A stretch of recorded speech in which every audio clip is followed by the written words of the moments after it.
Welcome to the Human Capital Innovations Podcast. We're your source for personal, professional, and organizational growth and development, where we share original research, explore industry trends, and interview executives and thought leaders from across the globe. We hope you join us often for practitioner-oriented content around all things related to leadership, HR, talent management, organizational development, and change management.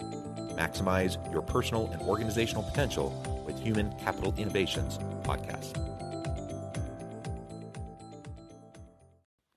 Do you enjoy the Human Capital Innovations Podcast? Please subscribe, leave a review, comment, share, and consider supporting the podcast on Patreon, even at the producer and sponsorship levels.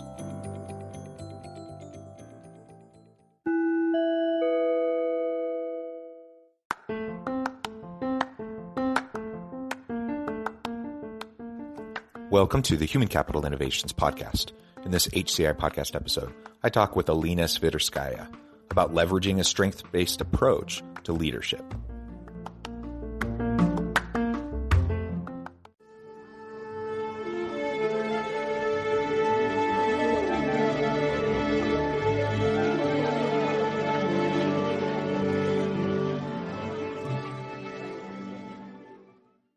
Alena Sviderskaia, welcome to the Human Capital Innovations Podcast.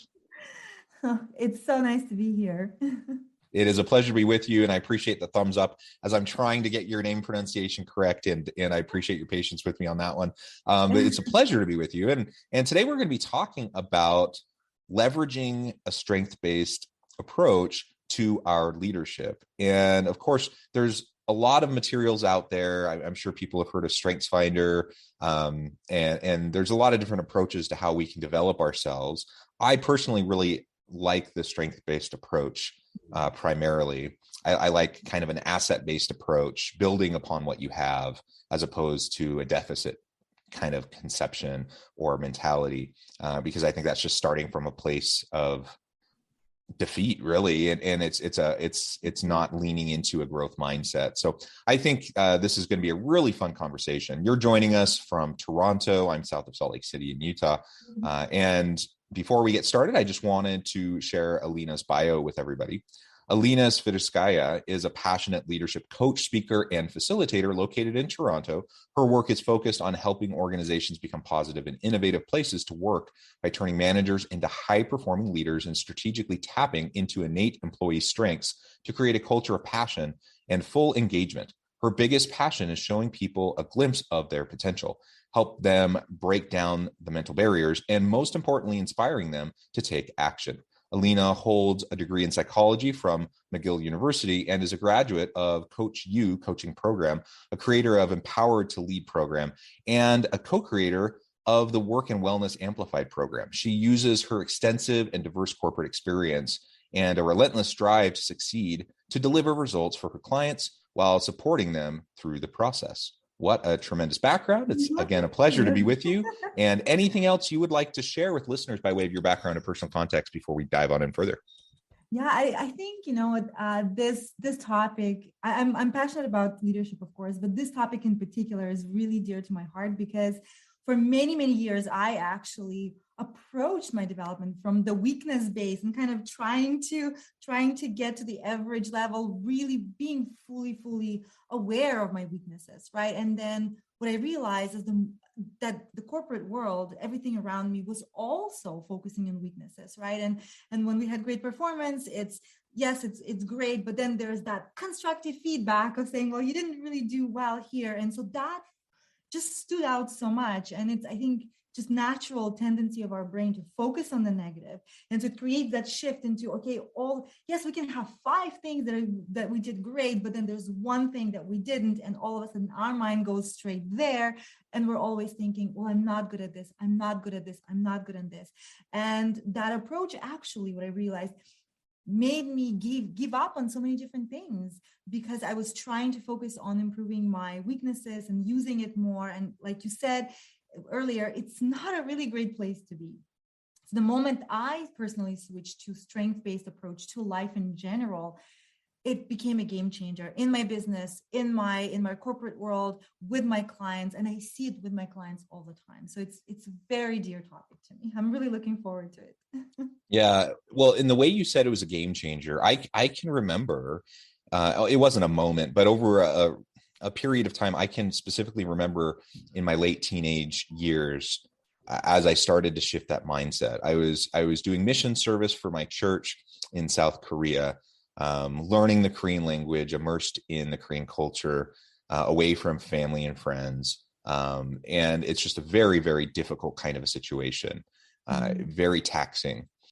I think out of a effort to just survive. It was really in survival mode. I started to recognize I need to shift my paradigm. And up to that point, I'd always been kind of a turn your weaknesses into strengths kind of a person.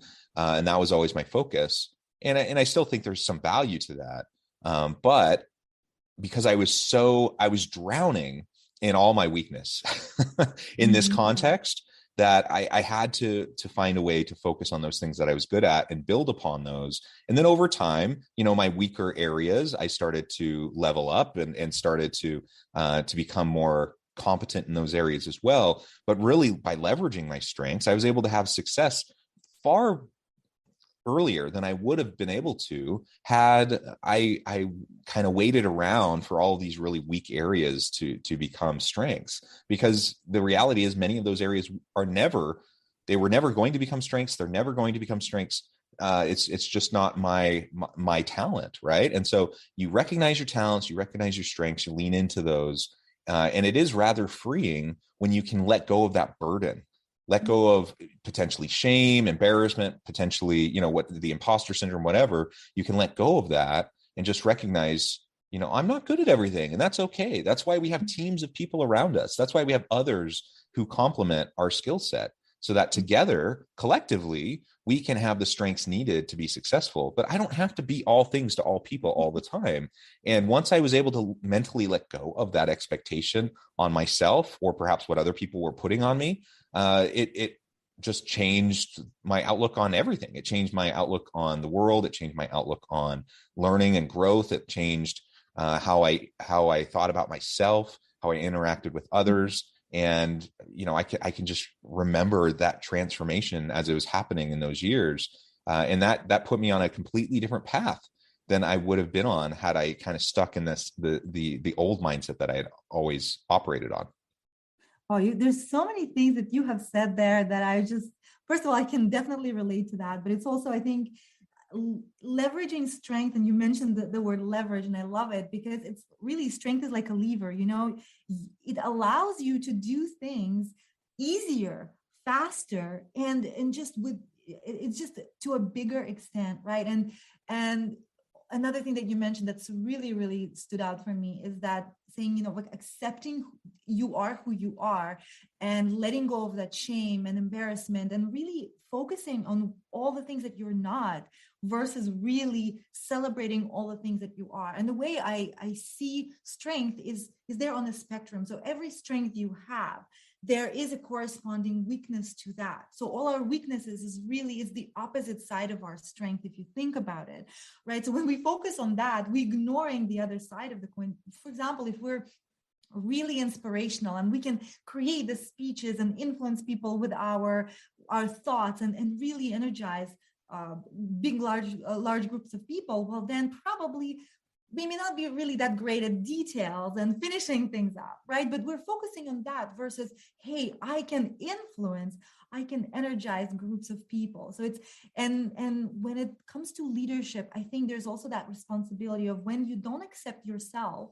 and you don't really recognize your strength and you focus on your weaknesses, you're sending a very powerful message to your team. When you're kind of experiencing the shame and focusing on not accepting yourself and trying to always change who you are, you kind of intuitively and subconsciously also transferring that to your team. You're sending them the message just by virtue of what you say and how you behave.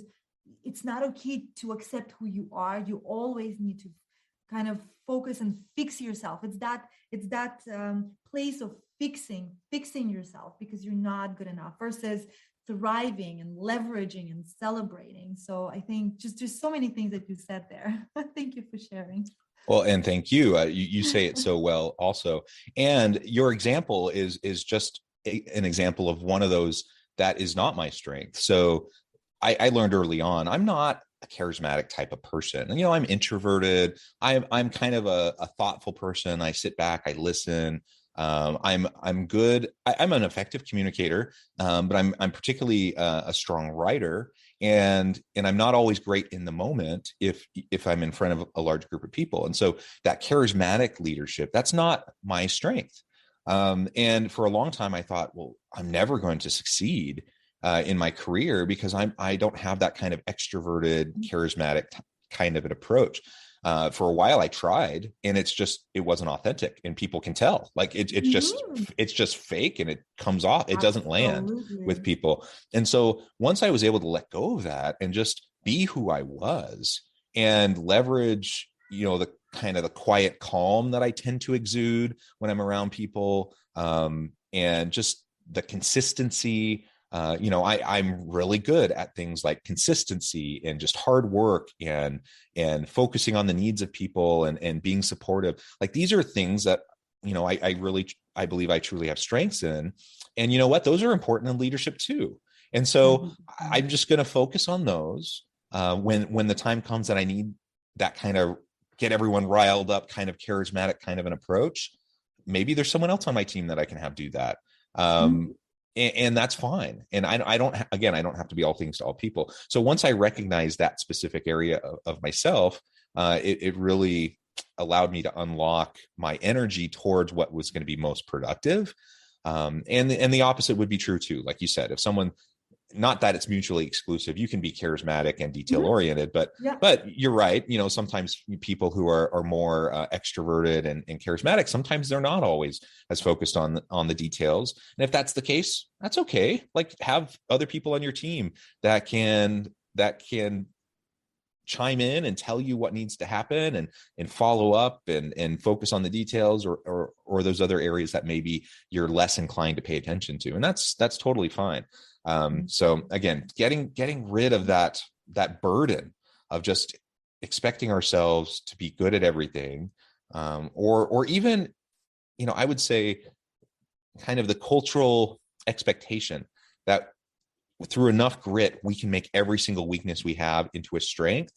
While I love the general idea behind that, it's not realistic and it's not productive for most people. And most people will end up churning and churning and churning and just burn themselves out, get discouraged, and ultimately give up on when really, if they would just get up to speed. Like, if you have a weakness area, like StrengthsFinders always talks about derailers. So if you have a derailer, something that's really going to stop you from progression, do you need to work on it? Yes. Do you need to make sure that you can develop enough so it's no longer a derailer and you're marginally competent? Yes.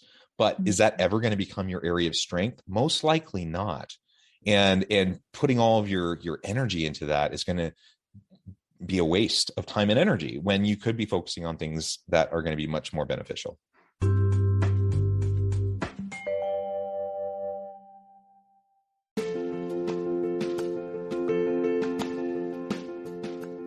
Check out my new book, The Future Leader, Creating and Transforming Next-Gen Organizations. Stemming from 2 decades of professional experience and over 600 in-depth interviews with executives, thought leaders, and scholars from across the globe, The Future Leader will help you explore the ordinary, everyday actions that will help you to prepare to lead in the future of work, to respond to an uncertain future, and to produce extraordinary results for individuals, teams, and organizations.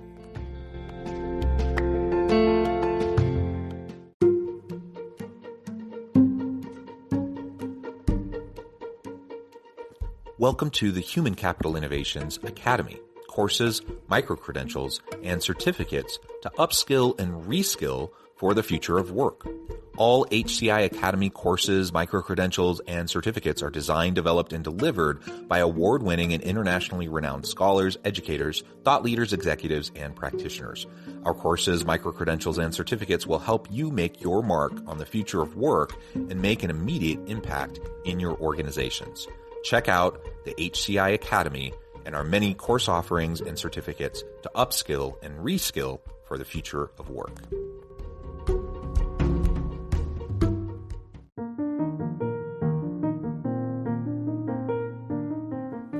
Check out our new weekly LinkedIn newsletter, Alchemizing Human Capital, exploring industry trends via original research and interviews with executives and thought leaders from across the globe. We look forward to having you join us.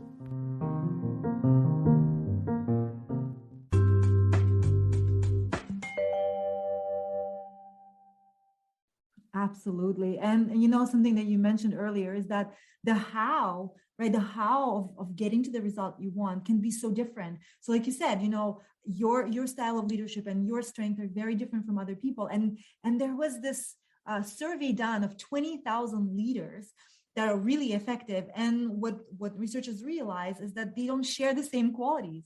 You can be equally effective and not get there in the same way. So it's, to me, I kind of, the analogy of the GPS and the taking, a drive somewhere comes to mind. So for example, when you know where you need to get, so those are the results, those are the goals that you have, but you can take so many different routes there. You can do a scenic route if that's what you want. And you can take a highway, you can take streets, busy streets, whatever you want.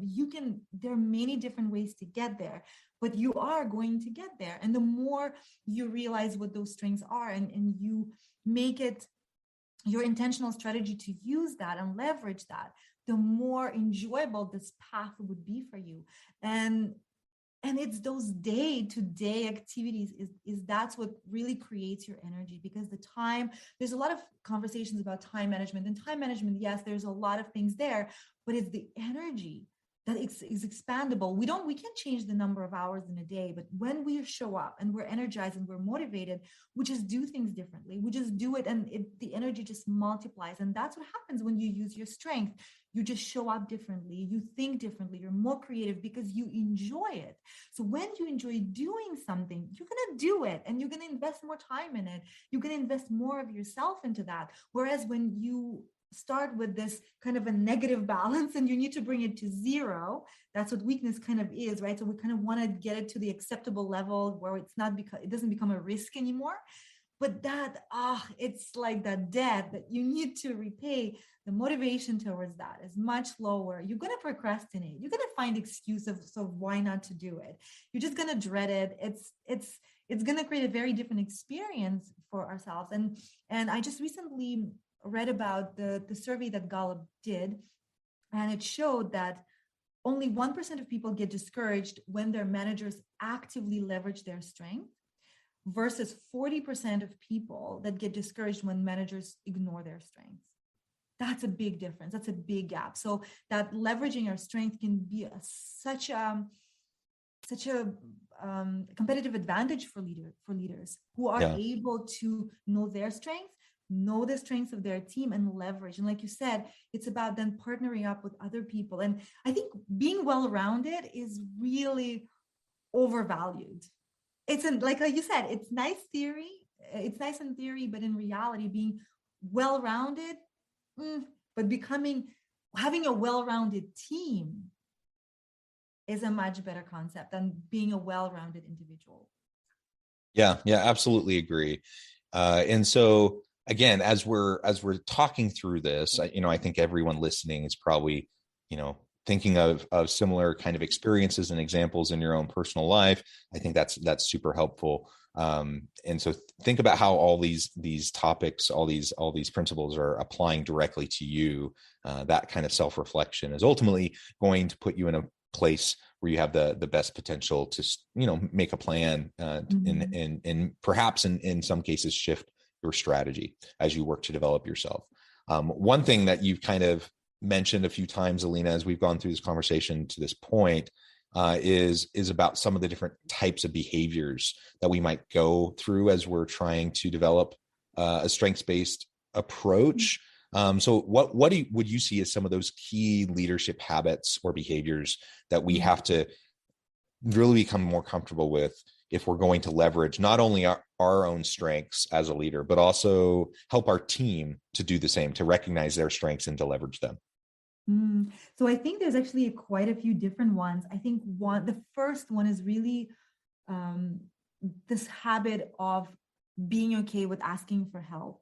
right? So it's when we said, when we're not strong at something, then we need to do something about it. We can't just, if this is something that doesn't really matter, if it's a weakness that if we don't use it, we don't use it and everything is okay, fine, yeah, drop it. By all means, go ahead and drop it. And if nobody really notices that, but if it's something that's really required for performance of the team or getting results, then you need some strategies. And one of them is recognizing when you are not strong at this and asking for help.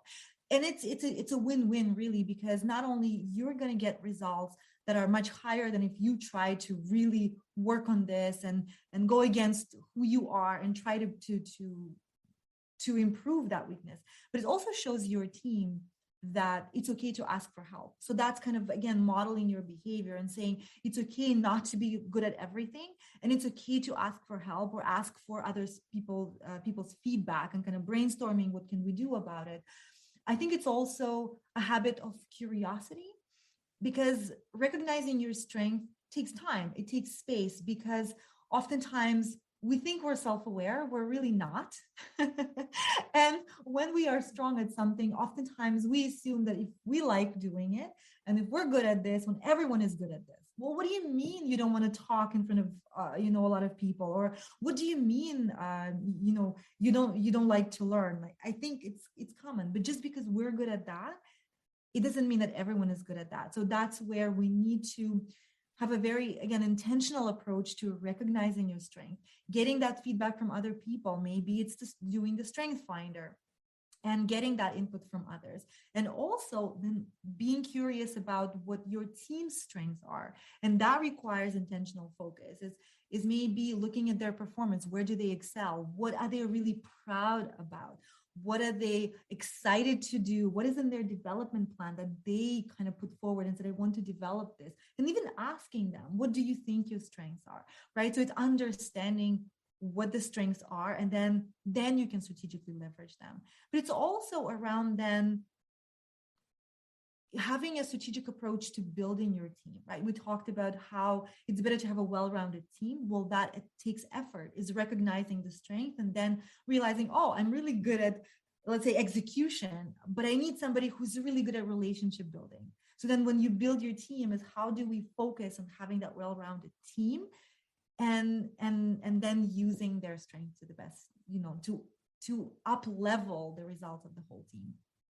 Yeah. And I don't think we can emphasize that last point enough, because I think it's human nature that we tend to surround ourselves with other people that are like us.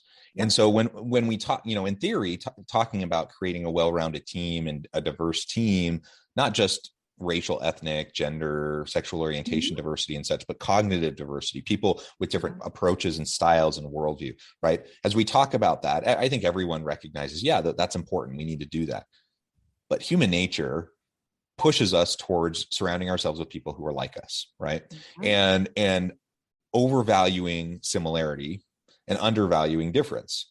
And so someone may have a strength that's different than mine, and I might even recognize that. The question is, am I secure enough in myself, and is my ego in check enough to recognize that a strength is a strength that can be leveraged? And I don't even need to play that game. I don't need to play the game of saying my strength is better than your strength. It's all about complementary strengths, right? Creating that well-rounded team. And just because someone focuses in a different area than I do on their own development doesn't mean it's wrong or it's bad. And just because someone focuses the same way I do, or their strengths are similar to mine, doesn't mean they're better, or doesn't mean they're going to be more successful. So we really need to be cautious about creating teams and falling into the trap of just surrounding ourselves with people who are like us, or people who will say yes to everything, or all those types of things, because that short circuits any of this kind of strengths-based approach that we've been discussing.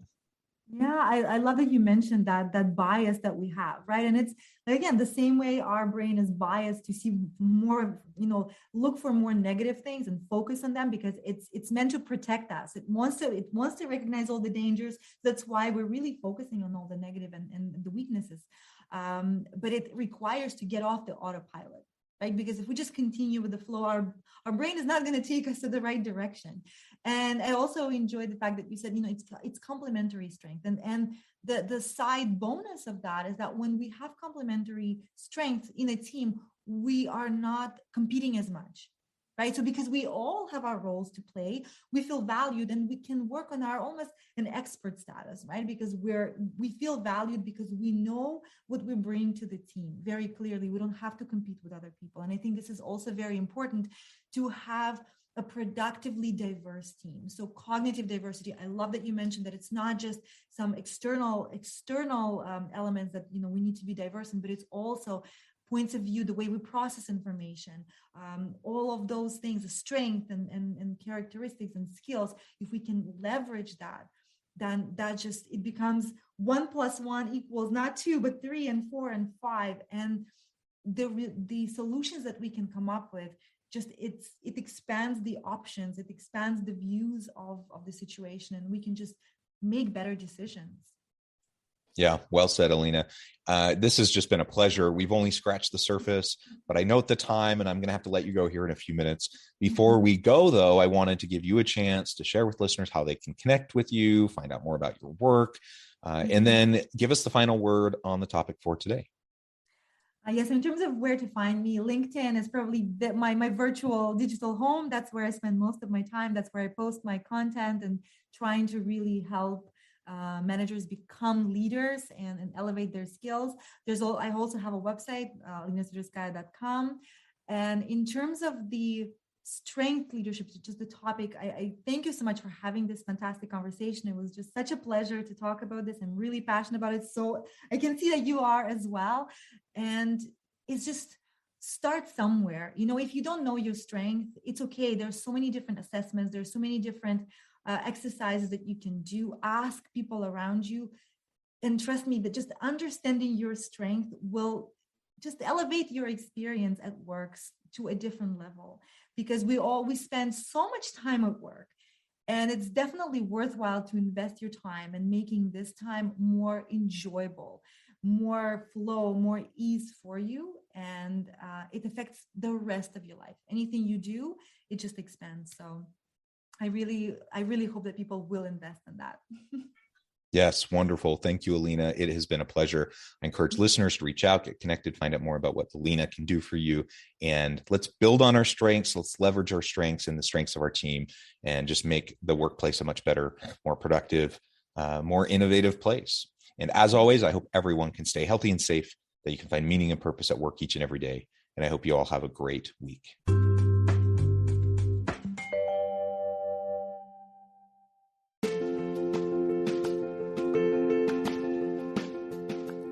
Bluer Than Indigo Leadership, the journey of becoming a truly remarkable leader. Early in my adult life, I learned about an Asian proverb that translates as bluer than indigo. If you think about the color indigo, it is a brilliant, deep, and vibrant blue, what some would call the bluest of blues. To have something that is bluer than indigo is rare and truly remarkable. Contrary to popular myth, there is no one-size-fits-all or cookie-cutter approach to effective leadership. There is no silver bullet, no secret sauce, no go-to model that will solve all of your problems. The truth is, great leaders have all had their unique strengths and flaws, and have all had to discover and then pave their own distinctive path in their life's journey to fulfill their leadership potential. Bluer Than Indigo Leadership will help you discover your own path and explore those ordinary, everyday actions that will help you respond to an uncertain future and produce extraordinary results for your individuals, teams, and organizations.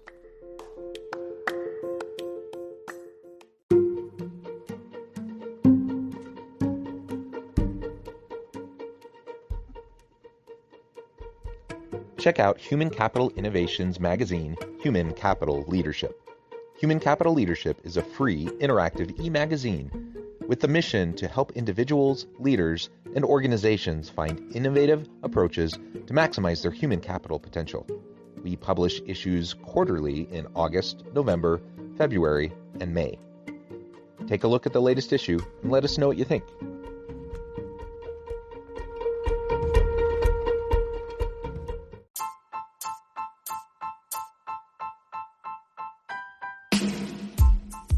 The alchemy of truly remarkable leadership. Ordinary, everyday actions that produce extraordinary results. Consider how the nature of work has shifted over the past 50 years. With increased globalization, rapid technological advancement, and the shift in economic composition, the average job of today looks very different than the average job of 50 years ago. What will the jobs and organizations of tomorrow look like? Moreover, what does this all mean for organizational leaders? What are the core competencies and capabilities of organizations and their leadership that are prepared for continued disruption and geopolitical and socioeconomic shifts? Regardless of what the future holds, increasingly, leaders need to be socially minded, data-driven, decisive, champions of talent, and disruptors of the traditional notions of leadership, teams, organizations, and work. The alchemy of truly remarkable leadership will help you to explore your own leadership competencies and capabilities and consider ways to apply and implement them into your workplace and personal life.